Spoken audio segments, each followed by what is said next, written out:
Hey guys, Thomas from Team Sakuraso here, coming at you with another Yu-Gi-Oh! News video, and we have some Genesis Impact leaks, actually. And some of these are really good. We're getting some cool reprints and some very cool collector's rares. So for those who don't know, Genesis Impact is going to have collector's rares, just like Toon Chaos. Also, if you're new to the channel, hopefully today's the day I earn your subscription. I'm almost at 1,000 subs, so hopefully today's the day I earn your subscription. Also, if you guys can leave a like, that'd be great. If you're buying cards off TCG Player, please my affiliate link down in the description below.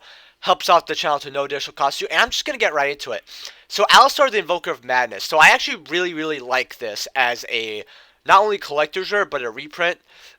Since its only print is from Shadows of Valhalla. And that set is quite old now, actually. And it's been bought out because of people needing Invocation. Invocation being like up to a $40 super in that set. And obviously, this card went up as well, and it also got harder to get since Shadows of Valhalla went from a set that it's pretty accessible to you can't find it really stores anymore for the longest time. So I think the fact that this card getting reprinted is great, but seeing it as a collector's rare is actually really dope. I like that they're giving in Alistar the Invokers more high rarity cards because they really deserve them for how much that engine's used in Yu-Gi-Oh! So I think this is an amazing choice. Then we also have one of my favorite cards to actually get a collector's rare is Nightmare Phoenix. So, this card has had a reprint in the 2019 Megatons, just like its boy here, Nightmare Unicorn. They were pretty easily accessible. I mean, they cost less than $10. But the fact is, I like generic cards that are actually collector's rare. Like, when we look at Toon Chaos, we have stuff like Chaos Space, which is a card that could be used until the end of Yu-Gi-Oh! Essentially any Chaos deck in certain strategies, since it searches in certain decks. You have stuff like Blackluster Soldier, which could be used in a lot of decks. And you have some other stuff like Gearfried, which could be used in a lot of equipped decks, so forth and so on. So that's what I really like about generic collector's rares, is that it appeals to a lot of people. And Nightmare Phoenix and Nightmare Unicorn are definitely that, along with... I really want to see an OT Nightmare Unicorn, believe it or not, in OTS pack, since I think Nightmare's Ultimate Rare would look very dope. Personally, I would love to see both Phoenix and Unicorn, but then it would be very weird to have Cerberus not Ultimate Rare, and I think that would be a bad Ultimate Rare. But that's besides the point. I am very happy with these reprints, but we're going to get to some of the newer cards. So we have the Evil Twins in this set, for those who don't know, and this is a very hyped up archetype. What I want to know in the comment section below is, what do you guys think of Genesis Impact and Evil Twins? In the comment section below, I'd love to hear your thoughts.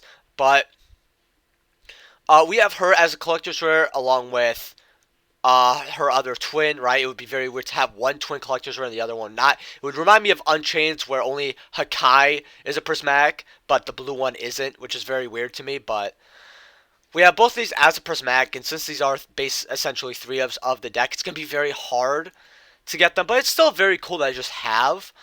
I'm just happy they didn't just choose one. I would really not like it, but they look like Splatoon characters, kind of. I don't know why. Then we have Evil Twins, Kiseki and Lilal. I actually really like this card. It's one of my favorite Evil Twin cards.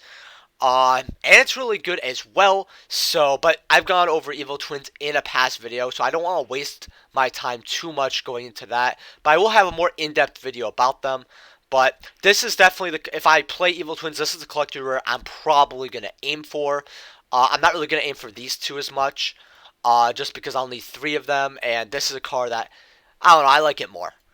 Then you have Evil Twin Kisikil. As a collector's rare, they're really paying a lot of love to Evil Twins. They're getting not 1, not 2, not 3, but 4 collector's rares. That's pretty insane to me, actually, but this link card's insane. It's like Zodiacs 2.0. That's what they're calling Evil Twins. I don't know if I agree with that statement, but this is basically a Trident. Then we have the Majestus, and this is just a waifu card, so you guys obviously know that I am going to be completely biased towards this. This looks absolutely beautiful. I don't know why, but it kind of reminds me of something from, like, Nier Automata. I don't know why, but I really like Nier, for those who don't know. I don't know why it does, essentially, either, but a little bit Genshin Impact. I don't know why I'm getting those vibes, but I'm going to read this since I've never read it before for you guys. And it's 2 level 4 spellcaster monsters. While this card is an equip card, the equipped monster can make up to 2 attacks on monsters during each battle phase. You can only use the following effects of Ninaru, sorry if I mispronounced that. The Majestus Glass Goddess once per turn. You can detach 1 material from this card, then target 1 level 4 or higher spellcaster monster in your graveyard, add to your hand. While this card is equipped to a monster, you can target 1 Majestus card in your spell and trap zone and 1 spell trap your opponent controls to destroy them. So what it offers is backward removal. You could get your spellcasters back from the graveyard, and you could equip it for a double attack. I think it's pretty good, especially when we look at a lot of the other XYZ. I mean, I guess it's a rock card, but for spellcaster support when it comes to XYZs, you don't really have that. I mean, you have stuff like Alchemist, Magician, which is really hard to get off, and then you have to wait till the end phase. You have some prophecy cards that are never used, and I don't really see them being used in the future too much. I really like this card. Then you got Artemis, the Majestus Moon Maiden. If another Majestus monster is normal summoned or special summoned while you control this monster, you can target one of those monsters, equip this card you control to it. While this card is equipped to a monster, you can add 1 Majestus monster from your deck to your hand. You can only use the effect of this once per turn. You can special summon. You can only special summon 1 for once per turn. So pretty good link card as a collector's rare. It's a waifu card, and I just really like the artwork here. There's just a lot to love from like the moon to her. It kind of reminds me a little bit of of like Pixar, you know, the lamp that like bounces on the eye. I don't know why, but I really like this card. Then you got the Dryden's here, right? Where I'm not gonna read a lot of these, but this guy looks super cool. He looks like a mecha. I actually really like him. If he's really cheap, I'll pick him up. Like, this card just looks really cool. Like, I love the attention to detail in this card, but it's also a collector's rare. We got the other one as a collector's rare. This looks like Photons, but machine. And then you got Meteor's Dryden. Man, the artwork just looks so good on this. Like, oh, I can't wait to make the thumbnail for this video. Like, man.